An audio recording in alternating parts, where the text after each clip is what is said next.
Well, every time you shoot well, your offense seems to be working perfectly. No? So I think the players, we shot well.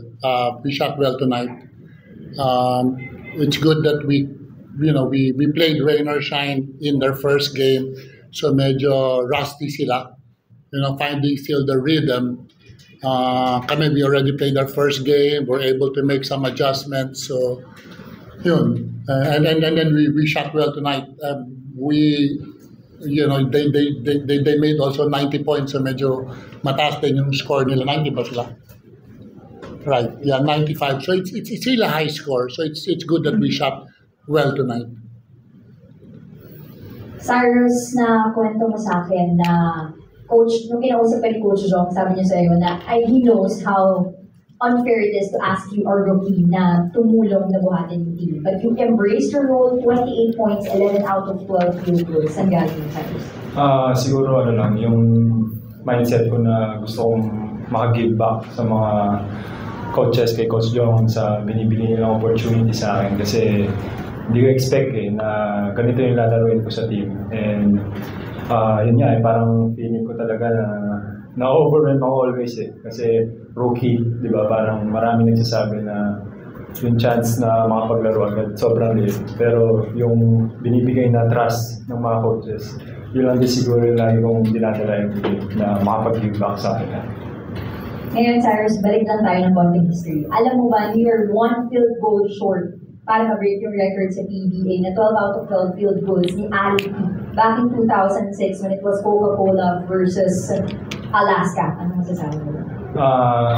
Wala akong idea na ganun pala. Pero yun lang, siguro naglaro lang ako na no pressure and girap ko na yung opportunity na binibigay nila sa akin.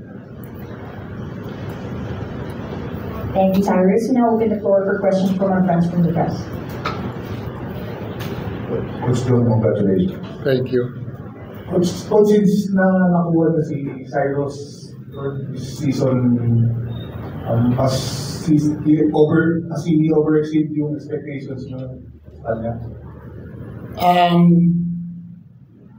Hindi naman nag-overexceed yung expectation. It's just that sabi ko nga sa kanya na unfair na ano kagad parang baptism of fire kagad siya first 30 plus minutes a game in the past conference or so.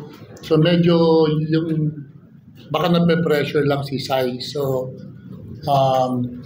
yun nga, it's not fair but he came out today na ito yung kailangan. So he stepped up naman. So na-challenge naman si Sai sa role niya.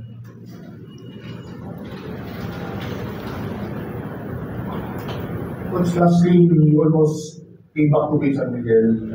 Tapos nakakatala niyo ba yun yung the way you played in that fourth quarter na umabot kayo? Yeah, I think so.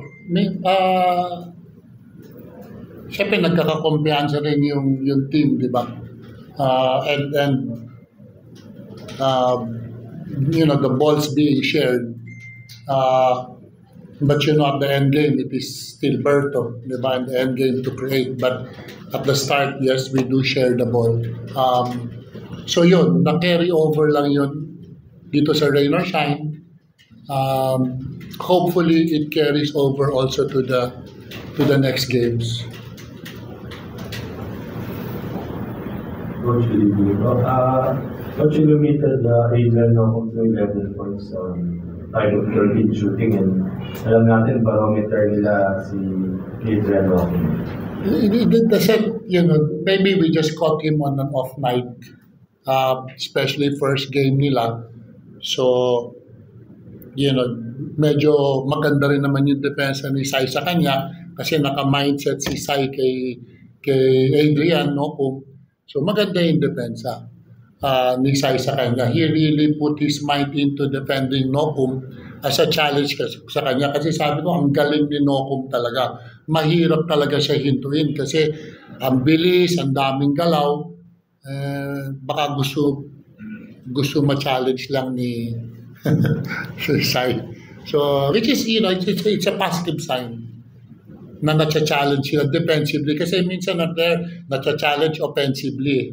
Pero si Sai na-challenge siya sa defensively.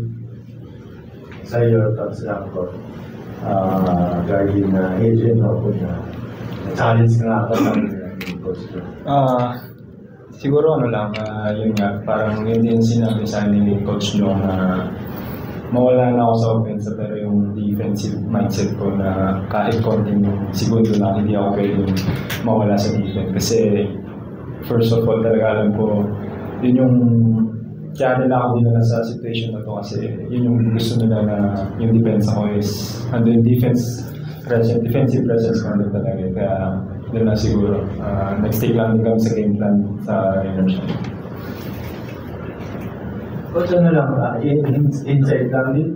Does Adrian Ocon reminds you of Samboy din na alam naman natin. Actually, yes, Samboy, pero mas naaalala ko si Adrian kay PJ Simon eh. Mas naaalala ko siya kay PJ Simon na maliit pero ang hirap hintuin. Yung instant points kaagad. Ang difference lang ni Adrian tsaka ni PJ is off the bench si PJ. Tapos biglang mag-score siya ng 10 points right away. Parang ganon yung tingin ko kay Adrian. Mas may penetration lang talaga si Adrian. Kasi si PJ puro jump shot. So, of course, it also reminds, may similarity sila ni Samboy. Pero syempre, iba si Samboy. Pero yes, ang hirap talaga hintuin ni Ocon Adrian. Ang galing talaga. Coach, after this, you have the long break and on April 23, it's PNP. Do you think there's a chance na mag-take advantage yung PNP and you will be the honeymoon stage of the championship? Alam mo kasi when a team is a well-oiled machine, kasi na-experience ko rin yun, championship. Pero kung alam na nila yung ginagawa nila, they don't need a lot of practice time. Kasi nandyan na yan eh. So, it's hard to say naman we will take advantage of their long layoff. No? Gusto nga, wag na sila mag-practice, magkita lang sila sa laro. Pwede rin eh. Diba? Pero TNT is TNT eh. Diba? Nandyan na yan eh. Alam nila, magkakakilala na sila. All they have to do is just practice a little bit, get their rhythm back, and be in shape. And then they can play. I've been also in that situation na maski after championship, konting practice lang kami, magkakakilala na sila. Hindi naman nagbabago yung laro. But pero nandyan pa rin yung laro. So, mahirap sabihin na we can take advantage of that long layoff that they had or kasi kakapanalo na ng championship. Sir, so do you face that TNT champion sila, ikaw or we are facing experienced players? Siguro TNT alam naman natin talaga yung culture nila, sobrang taas and alam din naman namin na kami mga teammates namin na nagtatrabaho rin kami para syempre manalo rin kami and for sure we have a game plan din for them and siguro kailangan din namin lahat mag-stick sa system ni Coach Long and syempre yung believe namin sa isa't isa and trust na nandun na lagi para every game kung sino mang kalaban namin buo kami.